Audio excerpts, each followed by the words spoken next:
Good morning.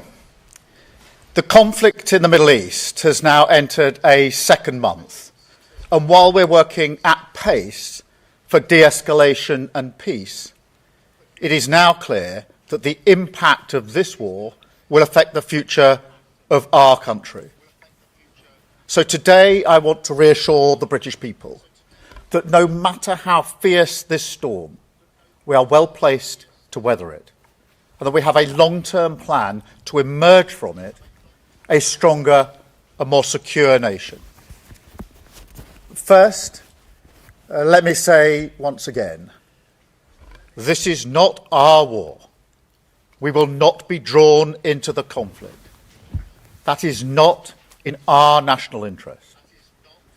And the most effective way we can support the cost of living in Britain is to push for de-escalation in the Middle East and a reopening of the Strait of Hormuz, which is such a vital route for energy. To that end, we're exploring each and every diplomatic avenue that is available to us. The Foreign Secretary and the Chancellor have met their counterparts in the G7. The Defence Secretary has been in the Middle East speaking to our partners. And the UK has now brought together 35 nations around our statement of intent to push as one for maritime security across the Gulf. And today I can announce that later this week, the Foreign Secretary will host a meeting that brings those nations together for the first time, where we will assess all viable diplomatic and political measures that we can take to restore freedom of navigation, guarantee the safety of trapped ships and seafarers, and resume the movement of vital commodities. Following that meeting, we will also convene our military planners to look at how we can marshal our capabilities and make the Strait accessible and safe after the fighting has stopped. Because I do have to level with people on this. This will not be easy. I spoke with relevant business leaders in shipping, finance, insurance, and energy supply in Downing Street on Monday. And they were clear with me the primary challenge they face is not one of insurance, but one of safety and security of passage. So the fact is, we need all of this together. A united front of military strength and diplomatic activity, partnership with industry, so they too can mobilise once the fighting has stopped. And above all, clear and calm leadership. That is what this country is ready to provide. Because my guide from the start of this conflict has always been the British national interest. And freedom of navigation in the Middle East is in the British national interest. Let me turn now to the impact at home, because I know that this is causing huge concern. People turn on their television, they look at their screens, they see explosions, infrastructure blown up, aggressive rhetoric. They worry that the UK will be dragged into this. We won't. But I also know that people have a deep sense that this will affect their family and their household. They can see it at the petrol pumps, and they worry about their energy bills. It is the job of government to meet these moments, not just with immediate action, but also with clarity about our direction. That's what I remember about the 1970s, when my family could not pay every bill. We struggled through the energy shocks and the price rises of that decade. But we always believed in the end that Britain would secure a better future for us. And I think that's what's been lacking in the crises of recent years. And I'm not prepared to ask the British people once again to go through a crisis, come out of it, and say, business as usual, back to the status quo. So on our economy, on our energy, and on our defence, this time will be different. We will make Britain a fairer and more secure country, because that hope is what is needed as the country comes together, and because how we emerge from this crisis will define us for a generation. So, as I set out a few weeks ago, we have a 5-point plan for the immediate crisis.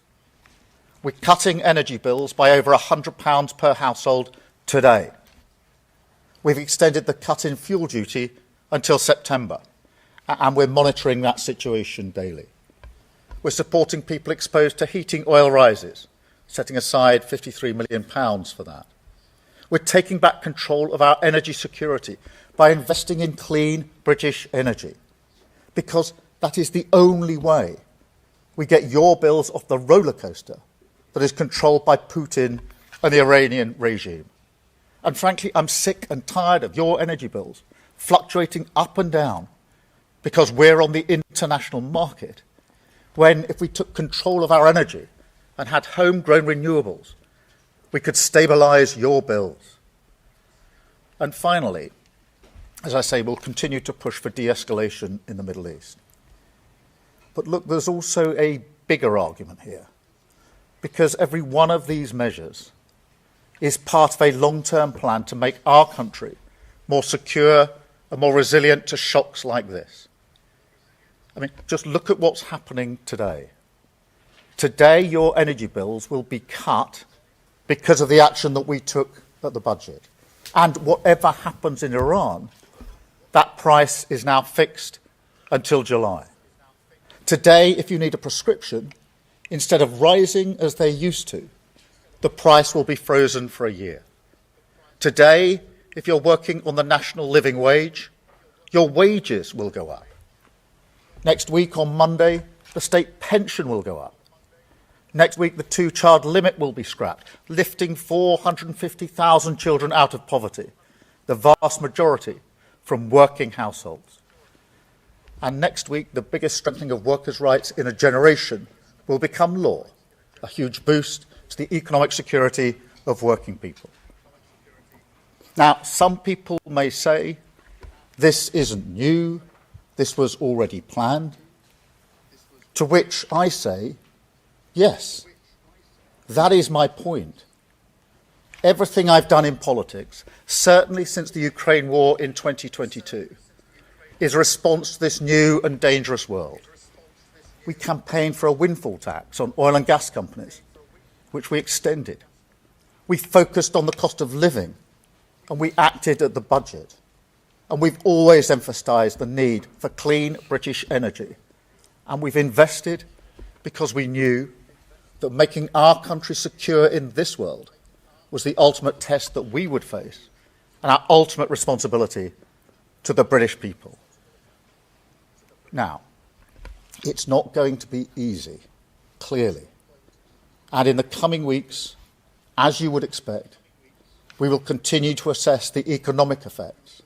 We will continue to stand up for the British national interest.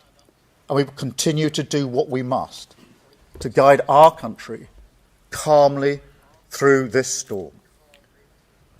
However, it is increasingly clear that as the world continues down this volatile path, our long-term national interest requires closer partnership with our allies in Europe and with the European Union. Now we have made progress on this front, on agriculture, electricity, emissions trading, and more. But as the Chancellor has rightly pointed out, Brexit did deep damage to our economy, and the opportunities to strengthen our security and cut the cost of living are simply too big to ignore. So, in the coming weeks, we will announce a new summit with our EU partners. And I can tell you that at that summit, the UK will not just ratify existing commitments made at last year's summit. We want to be more ambitious. Closer economic cooperation, closer security cooperation, a partnership that recognises our shared values, our shared interests, and our shared future. A partnership for the dangerous world that we must navigate together. A world where this government will be guided at all times by the interests of the British people. Thank you. I will now take questions, and I have the BBC first. Henry. Yeah, here we Thank you, go. Prime Minister. As it stands, fuel duty is set to go up in September. You've said that's under review. I think today you said you were monitoring it. It is very hard to find anyone here in Westminster who seriously believes that you are going to press ahead with that. So if today was about reassurance, why don't you just give motorists that little bit of reassurance now and tell them it's not going to go up? Well, fuel duty is set until September, as you rightly say, in terms of the cut. That will remain the position. The other measures that we're taking today, obviously energy bills are going down today, on average by £100 a household, and that will remain down until the end of June, whatever happens in the conflict. And I know people are concerned to know that that remains the case, whatever happens in the conflict. So let me be clear about that. And those that are heating their homes with oil are obviously getting support. We are keeping this under review. Obviously, a lot will depend on how long the conflict goes on, how quickly the Strait of Hormuz can be opened. And that's why I've made the statement I have today about the next step that we're taking, particularly on the Strait of Hormuz, which will be crucial in terms of what actually happens to energy prices and how long there's a spike in those prices. So that's the action that we're taking today. I've got ITV, Harry. Harry. Thank you, Prime Minister. Harry Houghton from ITV News. President Trump has said this morning that he's considering pulling the US out of NATO. You've just talked about looking at a new long-term partnership with the EU, including on security. Is this an acknowledgement that Britain's long-term security relationship with the United States is about to change? Well, let me say a number of things in response to that. Firstly, NATO is the single most effective military alliance the world has ever seen. And it has kept us safe for many decades, and we are fully committed to NATO. Secondly, that whatever the pressure on me and others, whatever the noise, I'm going to act in the British national interest in all the decisions that I make. And that's why I've been absolutely clear that this is not our war, and we're not going to get dragged into it. But I'm equally clear that when it comes to defence and security and our economic future, we have to have closer ties with Europe. That's why we had the summit last year. This year, as I've just announced, there'll be a further summit. We will make good on the commitments that we put in place last year, but we will also go further in relation to the alignment. Thank you very much, Harry. I've got Lucy from Sky. Lucy. Thank you. Prime Minister, you're talking here, of course, today about the cost of living. You said yourself, nothing in this speech is new. You've got the Australian Prime Minister earlier talking about slashing tax on petrol and diesel, telling people not to use more than they need. Can you be really clear to people at home listening to this? Should they be looking at changing their behaviours now? Well, in terms of the situation, we're monitoring it carefully. We had a COBRA meeting looking at the ongoing impacts here in Britain yesterday. That is being monitored daily. I had the business sector in on Monday to discuss with them, this was shipping, finance, insurance, to discuss with them mainly how we deal with the Strait of Hormuz, how quickly we can get action there to get the supply open or fully open. And that is what we are doing. They're decisions that we think are right here, and we will continue to do that. But I emphasise, again, it's clear to me that the main determinant now of the impact is going to be how long the conflict goes on, and the question of how quickly we can get safe passage through the Strait of Hormuz. And the two don't necessarily go together.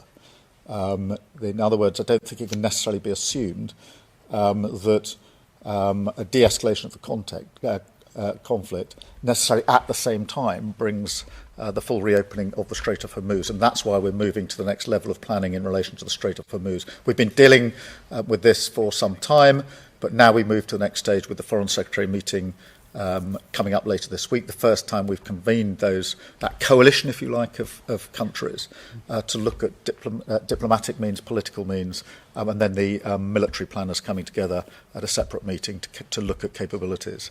Thank you very much, Andy, and I should say, Andy, congratulations to your daughter on the gold medal, I think, that she's just got. Thank you very much. Thank you, Prime Minister. Prime Minister, actually following on partly from Lucy's question, I mean, in other parts of the world, there is much more of a sense of leaders preparing their populations to say, this is hard, you may have to do things differently. Yet from your government so far, we've heard behave as normal, even book your summer holidays as normal. Isn't it time maybe to address the British people and say, perhaps we have to start thinking about our behaviour in a different way? Well, a number of points in response to that. Firstly, there are a number of measures we're taking. The direct measures in relation to energy price, the support for oil, fuel duty. The wider measures, most of which come in either today or this week on the cost of living, which are not a response to this particular conflict, but are a response to the fact that the cost of living has been the number one issue in our country for a very long time. And I'm conscious that whatever's going on in the world, whatever's going on in politics, that remains the number one issue. In relation to the situation, we are monitoring it very carefully on a daily basis. And our assessment it looks at supply, looks at the impact on our economy, and we'll keep the measures we've got in place at the moment. I'm absolutely convinced that the most important thing is de-escalation. The most important thing is getting the Strait of Hormuz back fully open, and that's why we're putting a lot of effort into the next stage of that and really pushing forward. And as I've said, we're prepared to take a sort of leadership role in that as the United Kingdom in relation to the Straits of Hormuz. Thank you, Andy. I've got Paul from Channel 4. Paul. Morning, Prime Minister. Look, most of the measures you're talking about were already in place before this war kicked off. So far, you seem reluctant to talk about specifics for help because of this war. And the criticism is that you've been dithering. So have you been dithering, or yes or no, do you have in mind a fixed set of plans for the hardest hit by the cost of living crisis caused by this war? And if so, when can we expect to hear them? What are the key indicators that will make you say, this is what we've got planned for you? Yeah, let me just answer that. Firstly, a lot of the measures on the cost of living were measures that were taken at the budget last year, so we were ahead of this. Most people will be watching on their screens, worried about the damage they're seeing, the explosions they're seeing, the conflict, but they will also have this deep feeling inside, this could affect me. And what they mean by that is it could have an effect on the cost of living. We've been saying the cost of living is the single number one issue for a very long time. So it's not a coincidence that the measures coming into force today are on the cost of living, because I've been clear that that is the central issue, and that is I think for most people in the country, that's the thing they're probably worrying most about today. So we're actually ahead of the game in relation to that, because we took those measures at the budget. The only reason energy bills are coming down today by an average of £100 is because of the measures that we took at the budget, and they'll be down for 3 months. So those measures have been taken. In relation to what might be needed later in the year, obviously we're working through contingencies. A lot of it will depend on how long the conflict goes on, how quickly the straits are open, because it's very difficult to assess at the moment what might be needed, say, in the winter, until we know the answer to that question. So we're looking at a number of contingencies, as you would expect. I think it's important to point out that whilst there will always be a concern about energy bills, I think people will begin to really worry when it gets to the autumn energy bill, because the summer bill, which is the next one, tends to be, on average, about 7% of the energy people use. It doesn't mean they're not worried about it, but I think most people will be looking to what's the one that comes when it gets colder later in the year. So we're working across all of that. But in the end, the focus has to be on de-escalation and getting the strait open. And that begins to answer the question of what is the nature of any support that may be needed. Clearly, we want to make sure that we act for everybody in keeping the price down, the cost down. And today's measure on energy bills is a measure for everyone. But equally, in terms of tailoring support, we need to make sure that nobody is left behind here. Thank you very much, Paul. Natasha from LBC. Natasha. Just resign. Natasha Clark from LBC. The head of the House Oversight Committee, which is investigating the crimes of Jeffrey Epstein, has called on the King to meet those victims. Do you think there is a moral case for doing so. And if I may, you've obviously outlined today on the cost of living all of what you're doing, which I'm sure listeners will welcome. But just 10% of the public think that the government is doing well. Why do you think that might be? Well, let me deal with the important point you make at the end there, because one of the things that's really important for me to get across to the public is that their bills are coming down by £100 on average, and they're staying down until the end of June, whatever happens in the conflict. And I repeat that for a reason, and that is because I'm not sure everybody has heard that. It is really important for them to hear it, and I want as many people as possible to know that that's the case, because I know they're going to be anxious. And when I have said it to people, there's been the secondary question is that actually going to hold even if the conflict goes on? And the answer to that question is yes. So my job is to make sure that I get that across to the public, because that is the measure that comes into effect today. In relation to the King, I think it's important to appreciate this is part of the 250 celebrations that are in place. So it's a long-planned visit. And the US and UK are close allies, have been for a very, very long time. But this is a visit that, as I say, has been long planned and is part of the 250 celebrations. So that's where the focus of the visit will be. Thank you very much. Gabriel Nussbaum, please. Hi, good morning, Prime Minister. I'd like to zoom out a little bit to the wider elements of the cost of living crisis, specifically the one affecting the young generation, who were simply told, go to university, get a job, buy a house.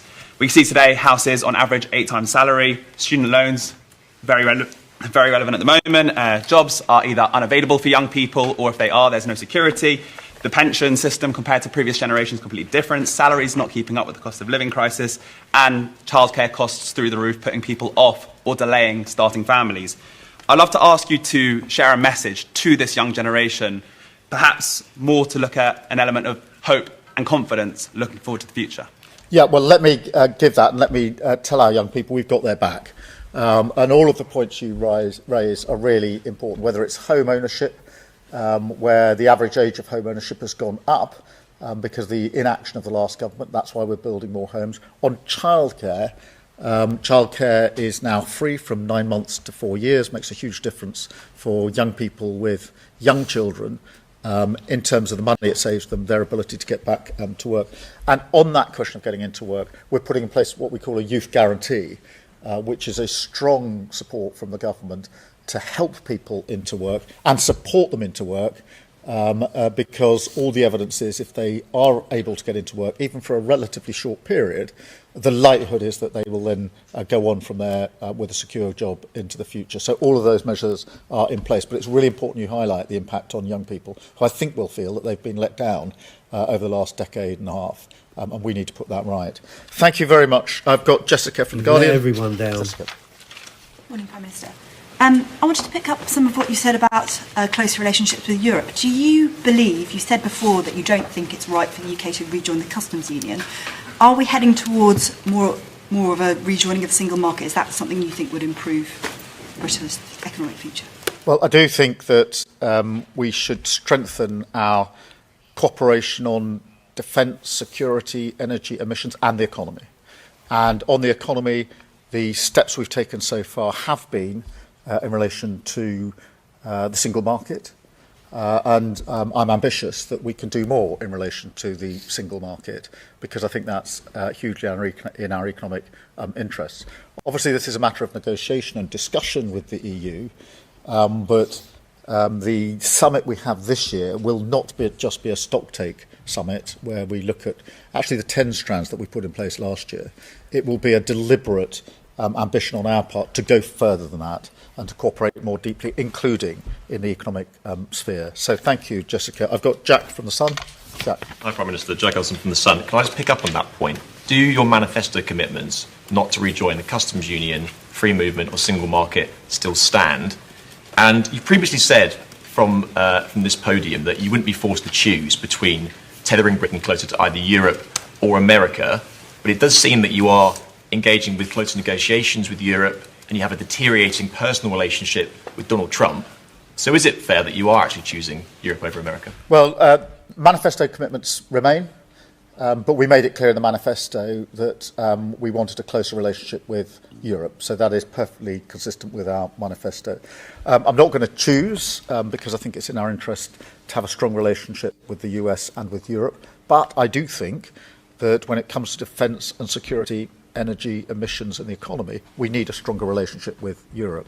I actually think that will help strengthen our relationship with the US, because successive presidents have said that Europe needs to do more on their defence and security. I've long argued that with European colleagues, that we should be doing more.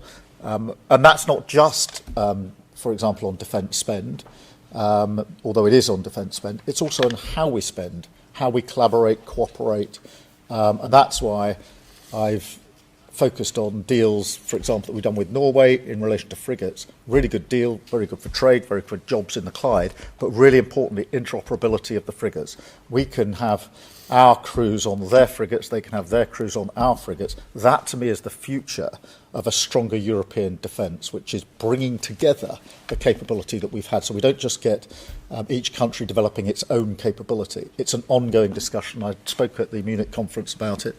I spoke at the Jeff meeting about it last week in Finland, that we have to go beyond just a numbers game and be much more integrated in the way that we work on defence and security. Thank you, Jack. And I've got Joe from Bloomberg. Joe. President Trump said yesterday that he wouldn't come to the aid of the UK anymore in his Truth Social post. How seriously do you take that threat from our main ally? Well, it's very important that we're clear. There's been a good deal of pressure on me to change my position in relation to joining the war, and I'm not going to change my position on the war. So whatever the pressure, whatever the noise, I'm the British Prime Minister and I have to act in our national interests. I should say that on defence and security and intelligence, we're obviously working closely with the US, as we always do.